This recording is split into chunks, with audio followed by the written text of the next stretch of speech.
What up, what up, what up? This is Mike the Philosopher, along with Kamal Aristo and Sean B.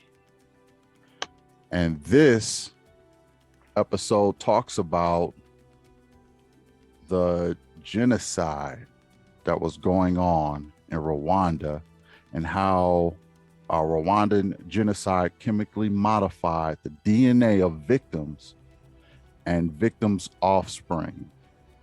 All right. So let me get into it.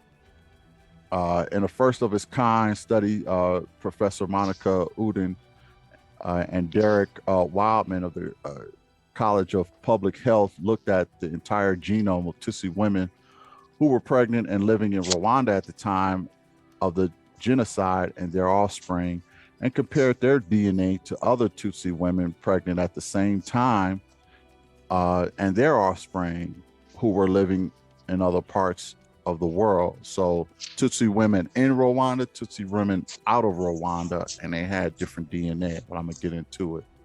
In the studies published in Epigenomics, they found that the terror of genocide was associated with chemical modifications to the DNA of genocide exposed women and their offspring. Many of these modifications occurred in genes previously implicated in risk for mental disorders such as PTSD and depression. These findings suggest that unlike gene mutations, these chemical epigenetic modifications can have a rapid response to trauma across generations. Epigenetics refer to stable but irreversible chemical modifications made to DNA that help to control a gene's function. Uden said these can happen in a shorter time frame than is needed for changes to the underlying DNA sequence of genes. Our studies found that prenatal genocide exposure was associated with epigenetic patterns suggestive of reduced genes, functions, and offspring. So what I'm gathering here is that these women who were in this, in this genocide, they had PTSD, they had depression because they were traumatized. They just went through a genocide. So doctors prescribed them some meds that were causing them to be, infertile and change. Well, not necessarily infertile, but change their DNA. Imagine that. Yeah, I mean, it's bad enough that you go through a genocide. I mean, this has to be like hell on earth, man. Hell on earth. To go through a genocide, I'm trying to tell you, suffer from PTSD, and you still get slipped the Mickey. And you still get slipped the Mickey from the medication changing your DNA and causing you all kind of issues. The Rwanda people. Let me finish out here. The Rwanda people who are in the study and community as a whole really want to know what happened to them, because there's a lot of PTSD and other mental health disorders in Rwanda, and people want answers as to why they're experiencing these feelings and having these issues. While the study looks specifically at the impact in the 1994 Rwandan genocide, it supports previous studies that show what occurs during pregnancy. When one is a fetus, can have long-term impacts. Many symptoms not appearing until later in life, such as evidence proves that need to enhance efforts to protect the safety and emotional and psychological well-being of pregnant women.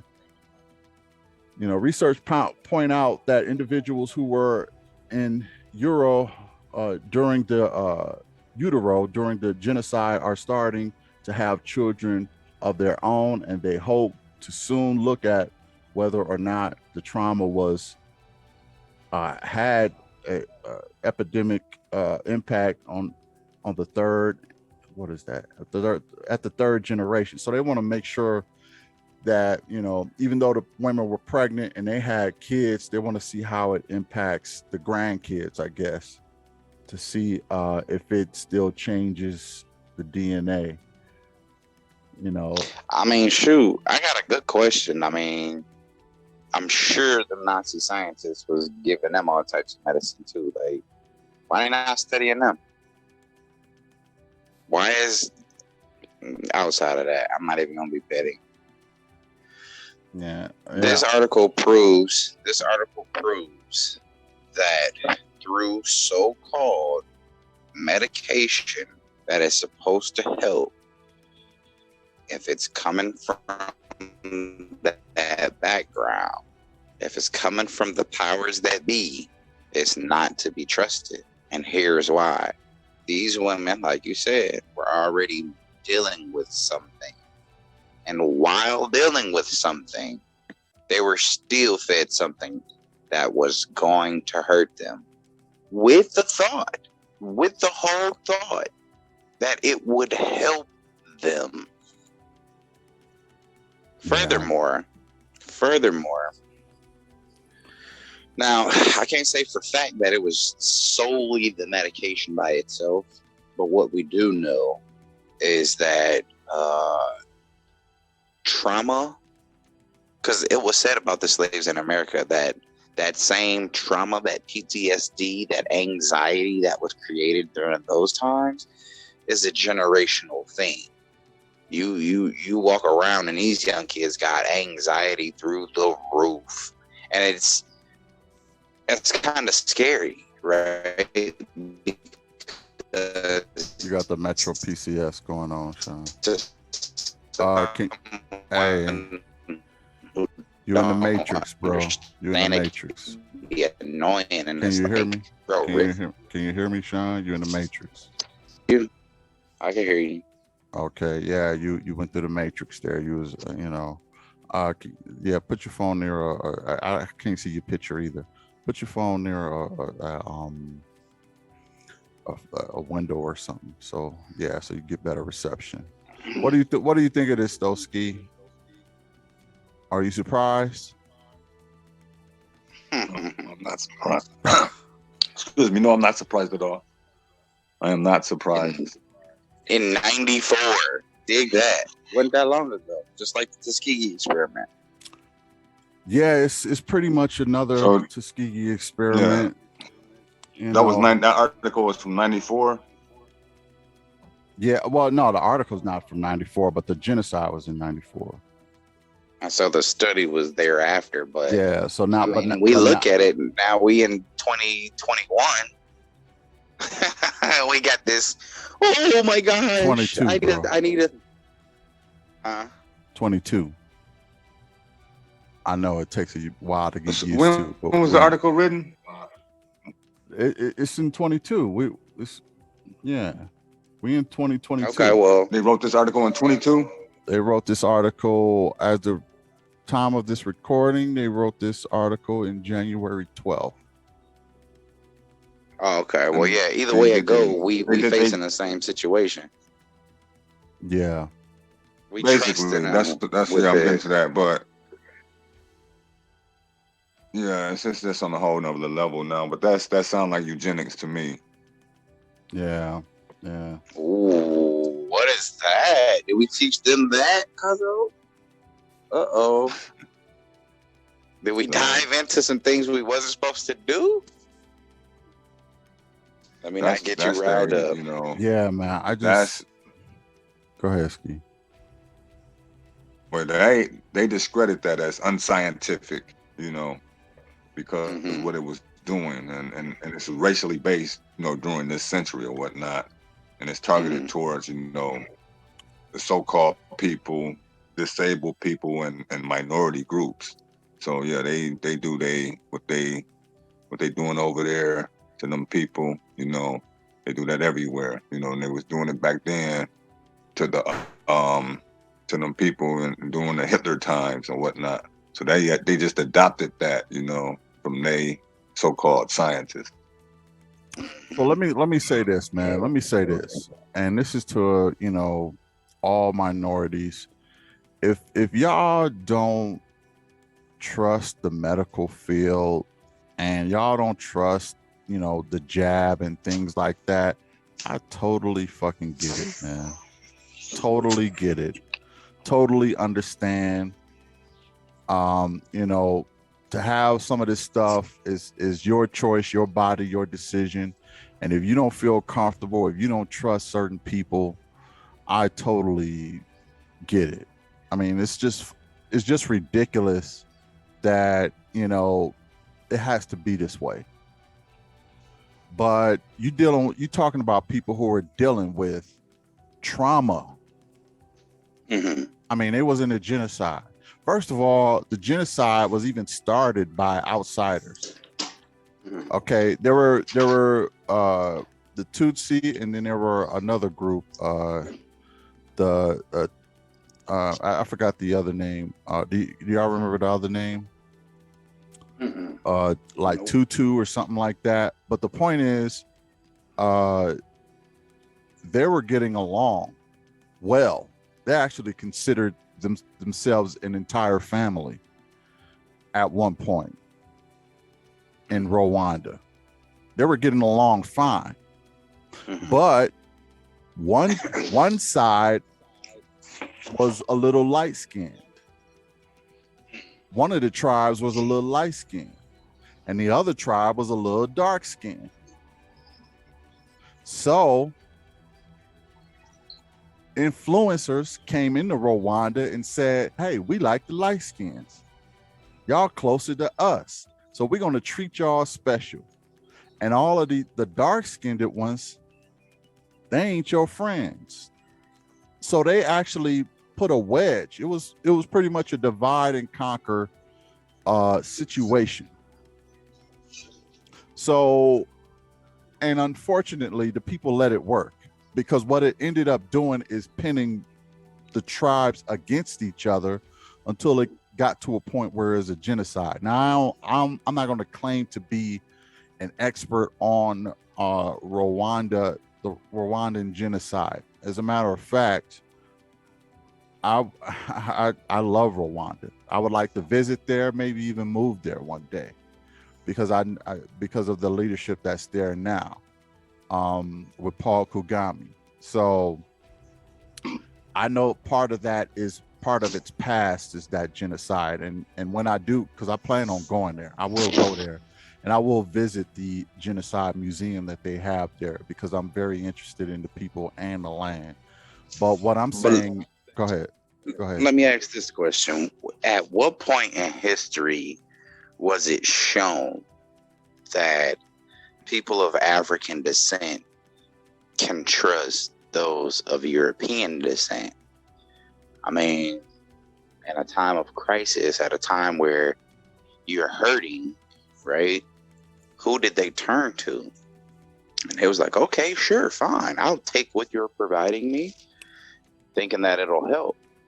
But at what point was we shown you can trust that? You don't even have to think twice about it. Go ahead and take it. Well, right? It seems as though throughout history, this is the classic move. Like, we're going to come in and help you. Just like they came and helped the natives and taught them about their God on missionary work, right? The pilgrims. Yeah.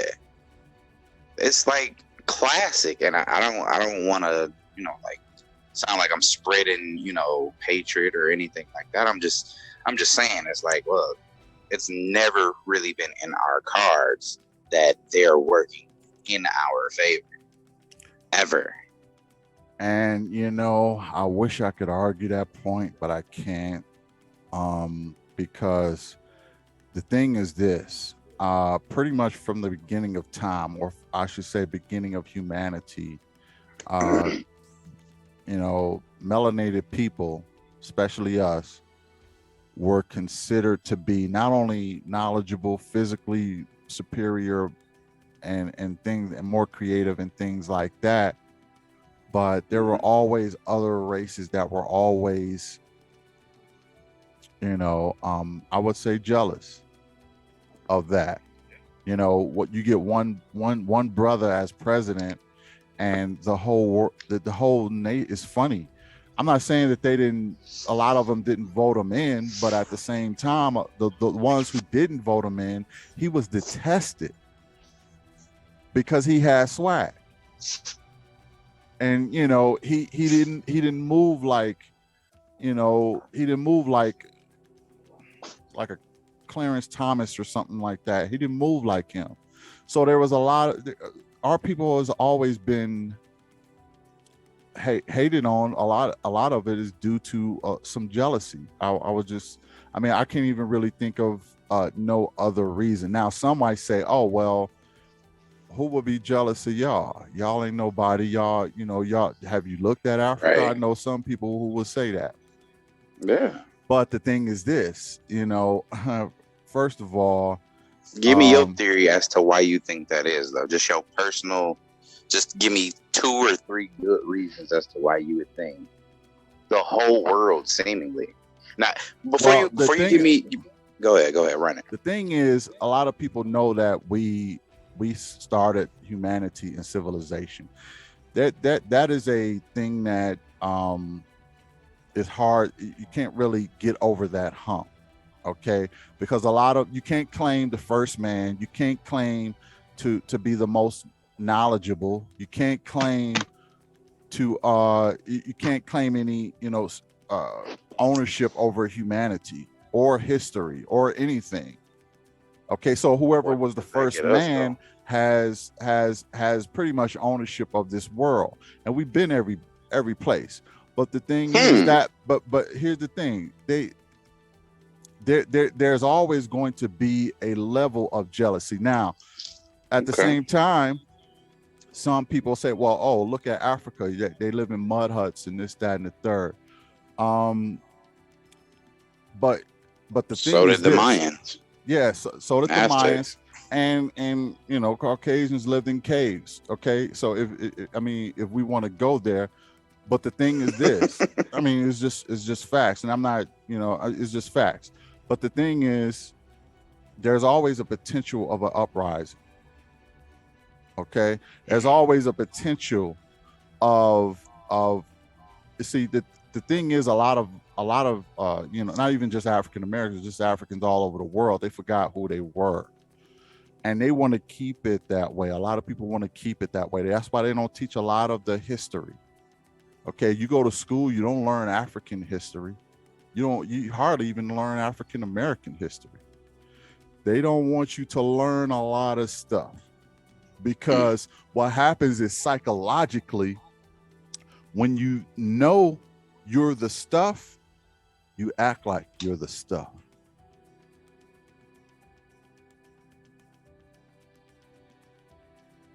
I'm gonna say that again. When you know who you are, stuff, you act like you the stuff. I want to say the shit, but that you act like it. And what happens is, what happens with that comes confidence. What happens with that comes effort. What happens with that comes self-awareness, pride. You see what I'm saying? So the game is to keep you psychologically low. So don't tell them who they are. Don't tell them who they are, because when they find out, they're going to become prideful. We know these people. They were very prideful as ancient Egyptians. And we couldn't stand them when they were ancient Egyptians, because we wanted everything they had. They had all the swag back then. They had all the gold. They had all the technology.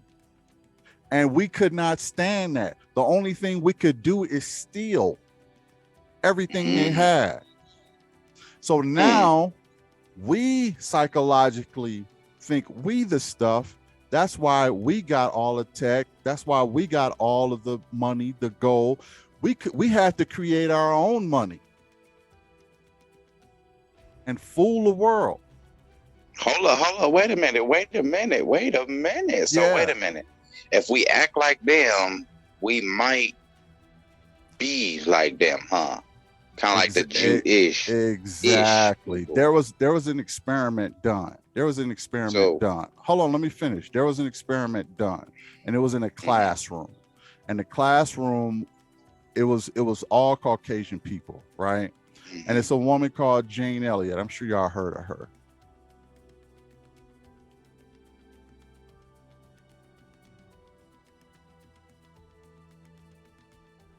I believe that's her name. Yeah. It was called the brown-eyed experiment, something like that. And she said all the brown-eyed kids, all of y'all are special. All of y'all are getting the best grades. All of y'all, that one teacher, yeah. She said all of y'all are doing the best, and you deserve the best, and you're smarter because you're getting the higher grades. They really didn't have higher grades, but she told them that they did. And she said all these blue-eyed kids in here, they're failing. I don't even particular, she put them down, is what I'm saying. Yeah, she did an experiment, a social experiment. She did the social experiment. What happened is all the brown-eyed kids, all of their grades went up dramatically. Because they believed it. All the blue-eyed kids' grades tanked.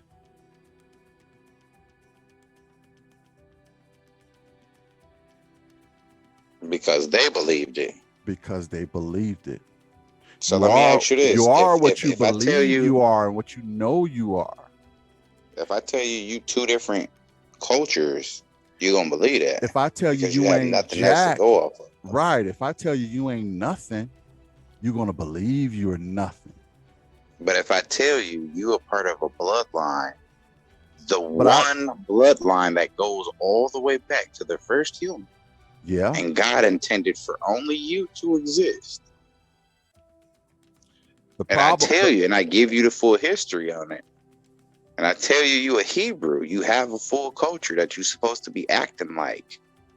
And you will be connected to that power that you were once connected to. Yeah. So the psychological experiment proved that, if you believe it. Yeah, if you believe it. See, this is why they constantly remind. This is why slave movies are abundant.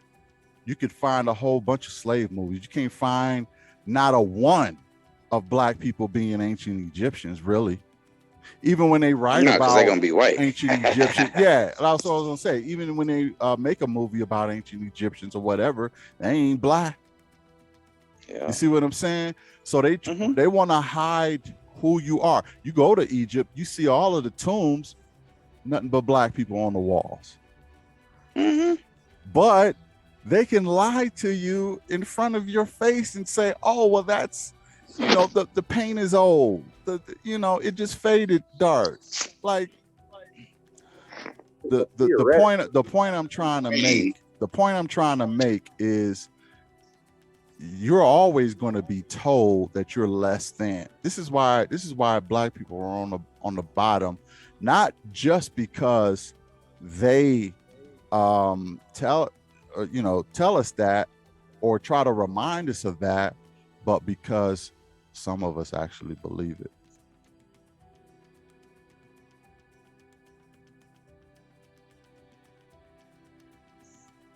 So dig this. So knowing what you just said, right? Yeah. If we act like what we're supposed to be, knowing that we were connected to something higher, right? And knowing the fact that they want to keep us confused, wouldn't it make sense for our culture to figure out who we really are? I mean, well, to be honest, my current belief as a Hebrew Israelite is literally everything you just said. I just don't buy into the extraterrestrial stories of stuff that's not helping my people right now.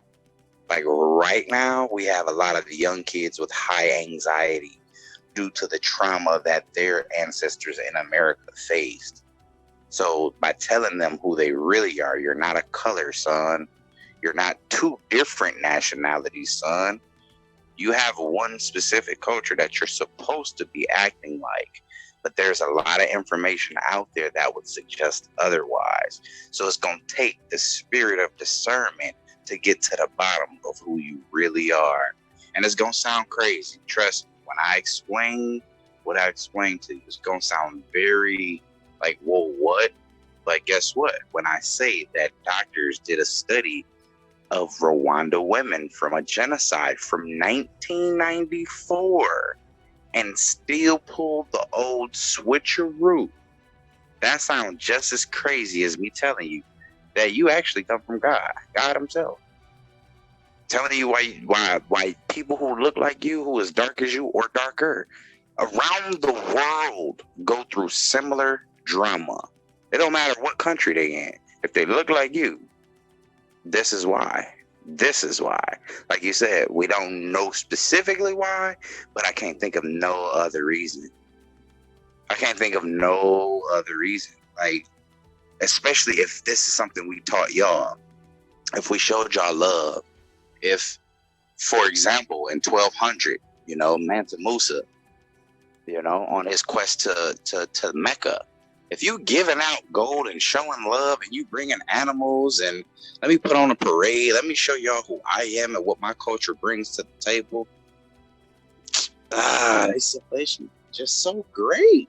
We ain't got nothing like this back here. All we got is trees and land, and we got pyramids and golden statues, and they got a lion with a man face carved out of stone on it. Let me say this, okay? Mm-hmm. The ultimate goal of the powers that be, whoever they are, okay, the ultimate goal can look like us. is to keep a certain people in two things. Number one, feeling down about themselves, and number two, always in fear. Okay, now what's the name of them people? Now what's that group? What's that people? Melanated people. I'm gonna say African people of African descent. And let me tell you my theory behind this. This may be controversial, but it's just my theory. There is a reason why you have random killings. I ain't gonna say murders, but killings of especially African American men. There's a reason why you have the George Floyds. And there's a reason why they want you to see these people get off. The cops get off. Now, not even just the cops, civilians, the George Zimmermans, okay? They want you to see that stuff. Why? Because they want you in constant fear. And then they hand you a book that keeps you in constant fear. It reintroduces the trauma that your people went through. Yeah. So you don't ever. So if you see things that keep you down, such as a bunch of slave movies, and if you see things that keep you down, such as people who look like you getting killed, if you see things that keep you in fear, like the book that keeps you in fear, and all you're going to want to do is to get to the next life, which is death. It's going to make you not want to even, like, you can hear how great you were in a civilization before and not even believe it. It will destroy any kind of confidence you have. It will destroy any kind of self-esteem you have. I mean, we're talking about women in Rwanda who were suffering from PTSD from a genocide. They're so far from thinking of themselves as being the first civilization and the best civilization. Why? Because they just somebody who was already hurt.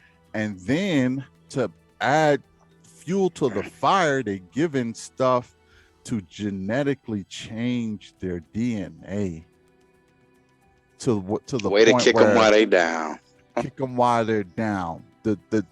the global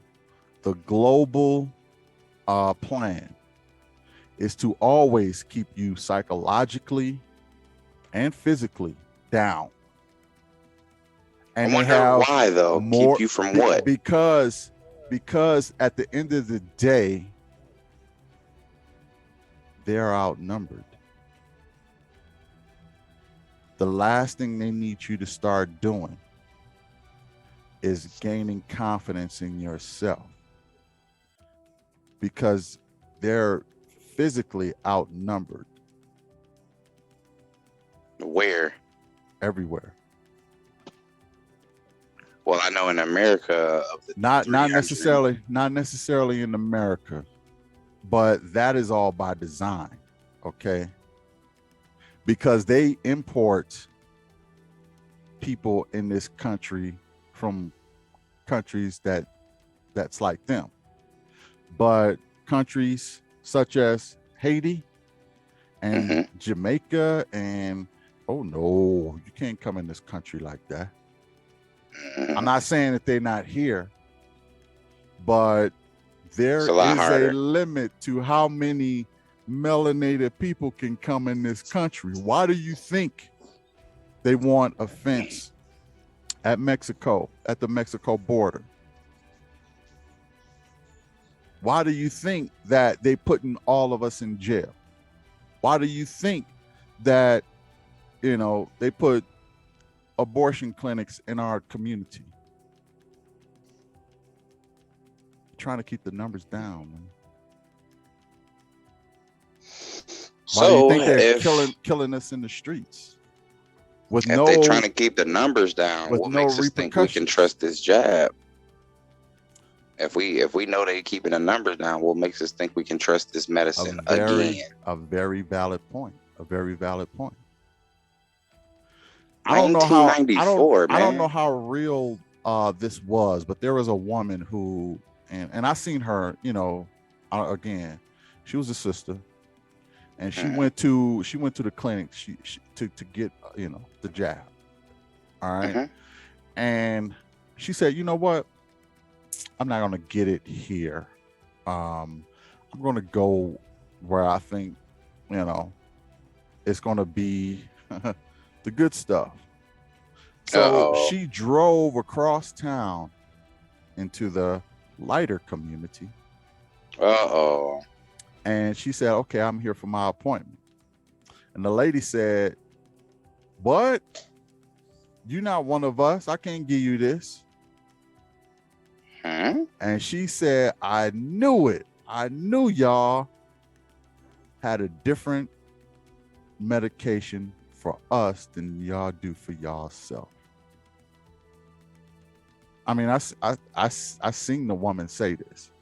So she suspected that they were switching up what kinds of medications to use for some than others. And she didn't want, I don't know why, because there's plenty to go around. She didn't want that woman to take that jab. She wanted her to take a different type of jab. I'm gonna have to read up on that article, because it wasn't an article. It was a woman live on was it TikTok or Facebook or YouTube? Was it just like I said, it was a sister. It was a video. It was a video I seen. It wasn't an article. Right. Was it just a matter of that is Johnson, a good question. That is a good question. But here's the thing: it shouldn't matter. It shouldn't matter which one it was. Right. Yeah. So to reject her, that shouldn't matter. Yeah. Okay. So what? You got to give an extra Pfizer to a sister? Why do you have such a problem with that? Right. So yeah, again, and then you got to deal with the Tuskegee experiment. That's just one of them. There's a lot of experiments. I mean, AIDS. I've seen articles where they admitted to giving a lot of Africans AIDS. Yeah. They actually gave it to them. They didn't have it.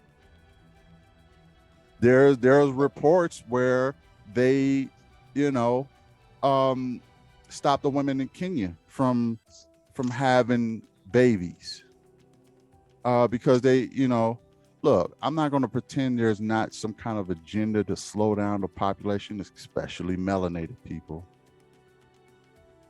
because I think that there is too. And you can add me to that conspiracy theory, because you got to, I mean, even in Rwanda with this article, you got it where they're changing people's DNA. This is why I say people are melanated, people who are melanated, African American, Jamaican, whatever, we got to get. We need to join the race, eh? We do, man. We need to get into science. We need to get into technologies. You got Asians building suns. Okay. I think the issue with the current construct, though, is that everything is bought with money. And so people be having to make the decision, do they want to do good or do they want to make good? Right. And a lot of people choose to make good because of this structure. You know, people want to make good money. They're like, look, I'm struggling, or I come from a struggle background, so I want to help. I want to do this. I want to do that. Like, sometimes even if it ain't from a struggle, it's just the aspirations to want to help that causes people to take the money path as opposed to the righteous path. You know, if I could change, it's your soul that they want. They want your soul. If I could change something about, you know, our people, it would be to not fall in love with money, because even when we get it, we don't do nothing but floss with it. Now look at this though. It's hard to tell. It's hard to tell somebody who coming from the hood, from desperation, to not take good care of himself now that he's able. Yeah, I know, and I get that. But at the end of the day, we got to do something other than floss. I mean, there's more than one black billionaire. Okay, there's more than one. And a lot of them aren't doing anything to shift the culture or do anything to really make much of a difference. You know what I mean? So for that reason, you know, if they do, what's gonna happen? And I'm not saying that they don't give or anything like that, but at the same time, they don't do enough. But like I said, they're gonna send a transporter at them. Maybe, but the ultimate goal is to keep you mentally down, physically down, and psychologically down. But we ran out of time. Thanks for joining us. Since the BMR covered it, now it's official. Hit the like, share, subscribe, and we'll check y'all in the next one. Peace. Peace. Shout out to the Rwandan people, for real.